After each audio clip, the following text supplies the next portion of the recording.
Hello everyone. So இந்த video சீரீஸில் நம்ம லாஸ்ட் வீடியோ பார்க்குறோம். நான் இந்த வீடியோ சீரீஸ் ரொம்ப ஃபாஸ்ட்டாக கொண்டு போயிருப்பேன்.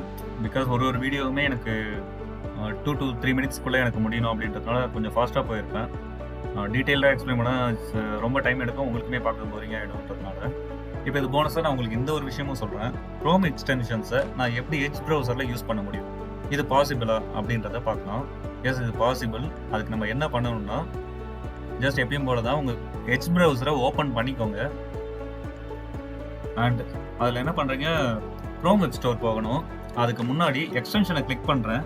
எக்ஸ்டென்ஷனை கிளிக் பண்ணிவிட்டு மேனேஜ் எக்ஸ்டென்ஷனை கிளிக் பண்ணுறேன். இப்போ ஸோ எனக்கு மேனேஜ் எக்ஸ்டென்ஷன் கிளிக் பண்ணதும் லெஃப்ட் சைடில் கீழே பார்த்தீங்கன்னா எனக்கு அலோ எக்ஸ்டென்ஷன்ஸ் ஃப்ரம் அதர் ஸ்டோர்ஸ்னு வரும். ஸோ அதை கிளிக் பண்ணுறேன். ஸோ அதை எனேபிள் பண்ணிவிட்டு இப்போ நான் க்ரோம் வெப் ஸ்டோரை ஓப்பன் பண்ணுறேன்.